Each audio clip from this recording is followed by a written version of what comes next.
Diabetic patients அவங்க கால்களை infections வர்றது ரொம்ப காமன். ஸோ அவங்க எப்படி அவங்க ஃபுட்டை பார்த்துக்கணும் so that they avoid getting infections. First நம்ம குளிக்கும்போது டெய்லி 2 கால்களையும் தண்ணி விட்டு சுத்தமாக வாஷ் பண்ணணும். வாஷ் பண்ணும்போது to not use hot water. ஏன்னா சம்டைம்ஸ் நம்மளுக்கு நியூரோபதி இருக்கிற பேஷண்ட்ஸ்க்கு ஹாட்டாக கோல்டான்றது பர்சீவ் பண்ண முடியாது. ஸோ ரொம்ப ஹாட்டாக வாட்டர் யூஸ் பண்ணும்போது அதுவே அவங்க ஸ்கின்னை டேமேஜ் பண்ணலாம். ஸோ வார்ம் வாட்டர் யூஸ் பண்ணி காலங்கள் 2த்தையும் ஃபுல்லாக ஃபிங்கர் டோ நெயில்ஸ் வரைக்கும் வாஷ் பண்ணிட்டு ட்ரையாக பேட் ட்ரை பண்ணணும். ஒரு டவல் வச்சு ஒத்தி எடுக்கணும். And make sure it is fully try.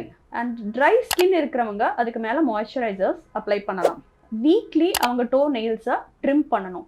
ஏன்னா இந்த நெயில்ஸ் வளர்ந்தாலே நைட்டு நம்ம தூங்கும்போது நமக்கே நம்ம அறியாமல் these nails when we scratch அதுவே ட்ராமா வந்து அது வழியாக இன்ஃபெக்ஷன்ஸ் உள்ளே பரவறதுக்கு வாய்ப்புகள் உண்டு. And footwear, appropriate footwear use பண்ணணும். ஏன்னா அவங்களுக்கு ப்ரெஷர் எக்ஸாக்டாக எப்படி கொடுக்குறோம் நியூரோபதி இருக்கிறவங்களுக்கு தெரியாது. ஸோ ரொம்ப எக்ஸஸ் ப்ரெஷர் கொடுத்தா அதனாலேயே அல்சர்ஸ் ஃபார்மேஷன் வரலாம். அதில் திருப்பி இன்ஃபெக்ஷன்ஸ் முளைக்கலாம். அண்ட் முடிஞ்ச வரைக்கும் வெளியே போகும்போது வெறும் காலோட நடக்கிறத அவாய்ட் பண்ணணும். வீட்லேயுமே செப்பல் யூஸ் பண்ணலாம்.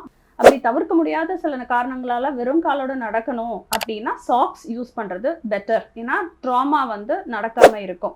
ஸோ இந்த விஷயத்தெல்லாம் நம்ம டெய்லி ஃபாலோ பண்ணோன்னா டெஃபினட்டாக we can prevent ulcers in diabetic patients which can secondary lead to infections. Thank you.